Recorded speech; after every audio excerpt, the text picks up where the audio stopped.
Hey everybody, this is Phoenix Down, and welcome back to Let's Play Final Fantasy VI. In the last episode, we found Locke at the end of the Phoenix Cave, and after some events in Culligan that brought closure between him and Rachel, we took him over to Narsh, where he picked some locks for us so we could acquire some new weapons and armor, the Ragnarok Sword and the Curse Shield. A curse that has now been broken. Yeah, between episodes, I went over here to the Solitary Island and I fought 255 battles against the Peepers that basically just die on their own, so it's very quick, very easy. And now that the curse has been broken, we now have the Paladin Shield, the best shield in the game. I'm going to remove that for the time being so I can show it in the item menu, just to give you guys a good feel for what it's like. So let's see, the Paladin Shield. It houses a hero's soul. All the characters can equip it, and look at that, it absorbs holy, lightning, ice, and fire elemental attacks, and it nullifies water, earth, wind, and poison. And it also teaches you the Ultima spell at a 1% rate. So if you because I did not get the Ragnarok Asper from the weapon shop owner, I chose to get the sword instead. This is the alternative way to learn the Ultima spell, so you don't get locked out of getting the best, most ultimate powerful magic spell in the game by choosing to get the second best sword in the game. So there we go. So what I'm going to do now, guys, is I'm going to head over to the Falcon, and I'm going to change up my party, and we're going to head over to our next destination. Alright, we're back on the Falcon. So now, today, I want to head on over to the Triangular Island, actually. So we're going to fly over this way, go a little bit to the west, down south, and here we are, the Triangular Island. We don't have to worry about intangers anymore, they do not exist in the world of Ruin. But there is a different monster I want to encounter. It's actually the only monster you can encounter. We have the Zone Eater. Now what I'm going to do is I'm just going to sit back and just stand here.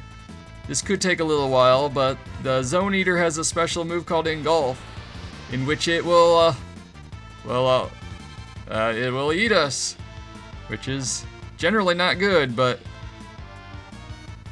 it just might serve a purpose. So I'm just going to sit back and let us be eaten. Well, man, I might as well have Locke try to steal. Why not? Nope, no success there. And I'll go over my setup and everything after this is all done. Great, only Sabin remains. Protect yourself, Sabin. Defend. Yeah, I believe the Zone Eater will counter with like a demi or quarter spell, so just don't attack it. But that's everybody, and we are now inside the Zone Eater. We are inside the belly of the beast. And we have some new quirky music. If you follow Mario's Cave had quirky music, wait till you get a load of this one.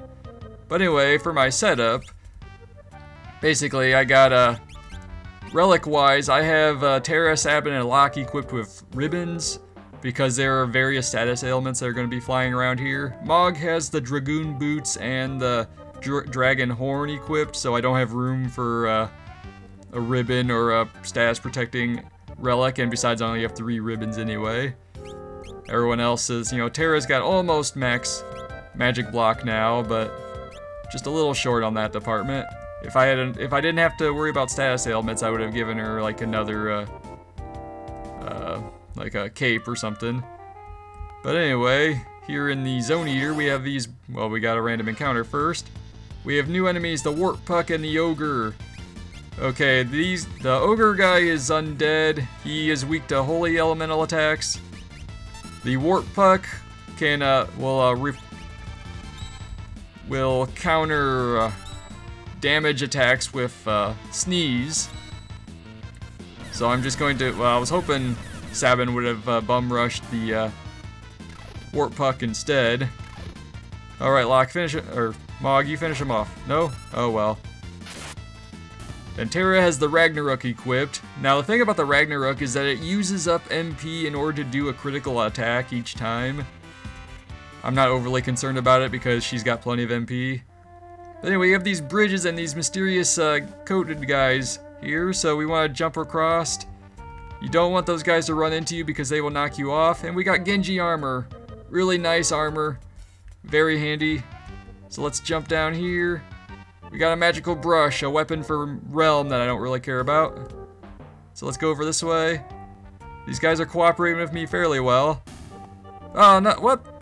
Well, that was a seriously delayed reaction. But anyway, you do actually want to get knocked down one time, so you can get access to these treasures, an ether, which, whatever, I guess. But more importantly, a red jacket. Alright, this is a really, that's, if you didn't get one at the Coliseum, that's where you would get one. It's basically the best armor Sabin can equip in the game. So, you know, it nullifies fire damage. Just another Ogre Warp Puck combo. Mog gained a level from that battle. Okay, so now I want to try again to get that last treasure and make it across. Ooh, that was close. Yeah, these guys are a bit of a pain. You do not battle these guys, they don't do any damage, it's just a time-consuming kind of deal. So come on, dude. Alright. I gotta wait for this guy to... Alright. Made it. Okay, and here we get the fake Mustache Relic. This is a realm exclusive, well, technically it's a realm exclusive Mustache. It's a relic for realm, basically. It transforms the sketch command into control, which is far less glitchy than the sketch command. And that's... come on, dude. Okay. There we go. Alright, we made it across. But in the Japanese version, I believe it's called the Dancho's Mustache, and Dancho is apparently the official name of the impresario from the opera. And here we have a save point. I'm going to make a backup save real quick, because this next room is a little different compared to anything we've seen so far in this game. We have a ceiling that will rise and fall. I'll just stand here for a moment to give you a proper demonstration. Oh crap. That's not good. So let's go over here to this safe spot here. Whoa, that was close. That was too close. We were almost a Terra sandwich. And we got a Zephyr Cape, alright. Whoa. Wait, what? What? That didn't hit me! Okay, you know what? Well, that's why I saved. So I didn't really lose any, but that... My hitbox did not cooperate with that. What I'm going to do is I'm going to equip somebody, it doesn't really matter who, Locke I guess, with the sprint shoes. Because we kind of do need to move fast. I should have did that the first time, but oh well. Okay, I'm just going to wait here for the first drop. Alright, we're okay. Go over this way. We got a Zephyr Cape. Yeah, we had to get that again because it didn't register. Over here, we got a hero ring. Now, we should be able to make it the rest of the way, but... Alright, right here should be safe. Okay, yep, we're good. Now we want to go over here. Got Attack Star, that's a throwable weapon for Shadow. Alright, we made it. So now I'm going to give Locke back his, what did I have him, the ribbon. Should be down here near the bottom. Or not. Ribbon, where are you? I lost you, Ribbon. What happened to you? What happened? Oh wait, that's not what I was looking for. The Marvel shoes, that's what I was looking for. I don't know what was wrong with me. Anyway, we have some different monsters that we just haven't run into yet. And now we have a different type of puzzle. We can jump across these treasure chests and platforms. We can loop around here. We just use those treasure chest lids as springs, I guess. Push this switch and we have some new platforms to work with. So now we can explore another section of the dungeon over this way. Over across, and here we get a Thunder Shield, alright. Yeah, you do not want to come to this dungeon with ice or flame shields equipped, because there's a certain random encounter that does a lot of damage to you with it's a ninja type enemy that throws all 3 different types of skeins, and the flame and ice shields have weaknesses that can be exploited against you that way. And I am surprised by the low encounter rate, but hey, we got this mysterious cloaked guy here. So let's talk to him, and oh hey! Shrouded in odd clothing. Is this a man? A woman? Or should we ask? And we have Gogo, the final character of the game, one of the 2 bonus characters, you know, including Umaru. Gogo.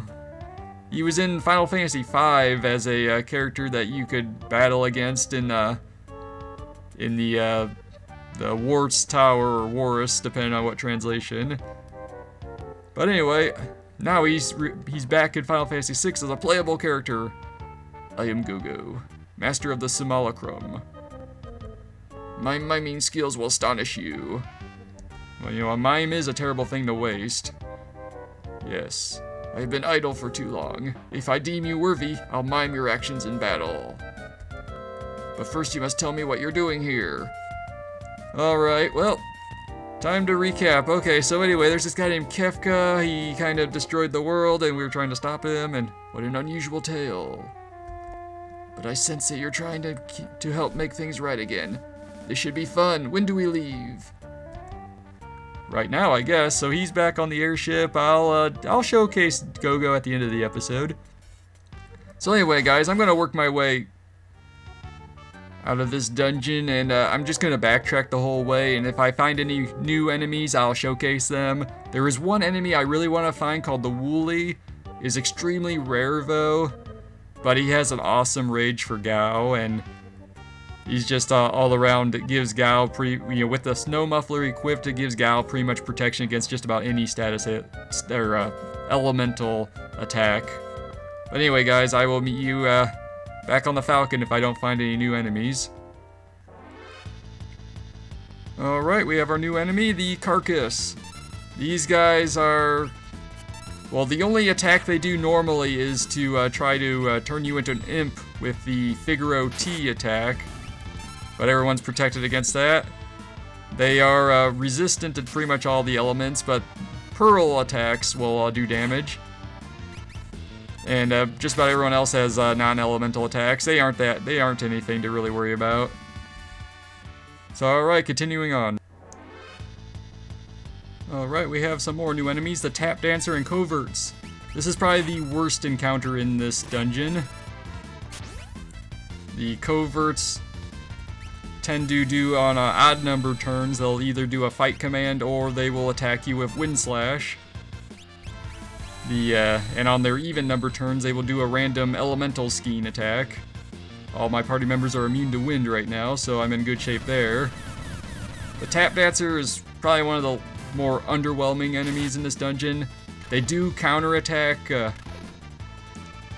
throwable weapons like skeins and like dirks and shurikens and stuff like that by throwing either enhancers or crystal swords at you, which cause a lot of damage, so don't throw anything at them if you have Shadow with you. Or Gogo for that matter. Mogler and Muddle, not that that really matters. But yeah, if you want to get out of the Zone Eater, you step into this patch of light. I did not encounter any carcasses. I may have to come back here off screen and see if I can fish one out, flush one out, and so they'll appear on the Veldt later on for me. But anyway, in order to escape the Zone Eater, you step into this light, and we get ejected. So I will head back over to the Falcon, and let's... well, I guess I could just keep this on screen actually. Let's change up our party. I'm gonna give Gogo a quick once over. We haven't actually seen the interior of the Falcon with all our party members now that I think about it. So I might as well show this off. There's Shadow down here. Come down here, you got Edgar, Sabin would be down here. You got Celeste, standing vigil. We got the old guy here for removing, unequipping people. Setzer's got his own private room here. I guess it was Daryl's at one point. Strago, Realm, and Umaru and Gogo are right here. And we got Gao and Cyan down here. Anyway, Gogo doesn't really have anything interesting to say, just ellipses. But let's change up our party. So I'll stick to mostly the people that I had before and then just add Gogo to the mix. I'm not going to do any battles with him, although if you really want to see Gogo in action, I guess I could show it off eventually. Same with Umaru. So, I mean, you could post in the comments if you really want to see them in action as like kind of like a bonus material before I do the final dungeon. But anyway, I'm going to step down in here and let's see what Gogo's like. Gogo, you cannot access the skill menu for. His abilities are based on everyone else's, pretty much. You cannot equip him with Asper, so there's no way of boosting his stats, which is the biggest drawback of having Gogo. But he makes up for it in a lot of ways. He equips some pretty decent stuff. He can equip rods. He can equip just about any relic in the game, even certain, unless it's like specific to a specific character. Like he can't equip the Moogle Charm for Mog or the Memento Ring from Realm and Shadow. He can't equip those, but he can equip pretty much any ability-specific relics. You know, thief gloves or a fake mustache, stuff like that. But if you go into his status menu, see the only ability he has is Mimic, but you'll notice we have a cursor here, and we can actually move it. So if we select one of these blank spaces, we can actually customize his moveset. So if you want to give him magic, Gogo will have all the magic spells of all the party members in his group. So if you have him paired up with like Celeste or Terra, if they've been mastering all their Magicite shards, he'll have access to all the magic that they do. So that's pretty nice. You can give him a standard fight command. Steel, sword tech, he's got to have a sword to do that, of course. Throw, you can give him blitzes, so we have a second character that can do bum rushes. It won't be nearly as powerful as Sabin's, but it's there. It's still powerful enough. Dances, rages, it all functions the same way. A good way to set him up is to give him blitzes, magic, and lores. It's a pretty good combination there, or you can get him the throw thing. Sword tech, and not so good. He's even got runic. So yeah, Gogo, he's a jack of all trades, master of none. Sort of character. Definitely comes in handy. I am not going to use him for the LP though because he's a bonus character. But you can if you want to, and I recommend it. He can be really useful. He fills up pretty much any gap in your party lineup. You know, he's so versatile. But again, he's not nearly as powerful as any of the main characters. That's the main reason I'm going to bench him. So for the rest of the game, I'm going to be focusing on the main 12 that we get in the World of Balance at some point. Gogo and Umaru, they're just kind of like, they're icing on the cake, basically. It's not it's not the cake itself, it's just something extra to make it sweeter, that's all. So we're not going to worry about them, but you can if you want to. But where are we going to go next? You know, I'm still thinking about that myself. Maybe we'll check out the Opera House. We haven't been there before. Maybe we'll catch a show. Maybe it'll be time for Maria's big comeback. This has been Phoenix Down, and I will see you guys next time.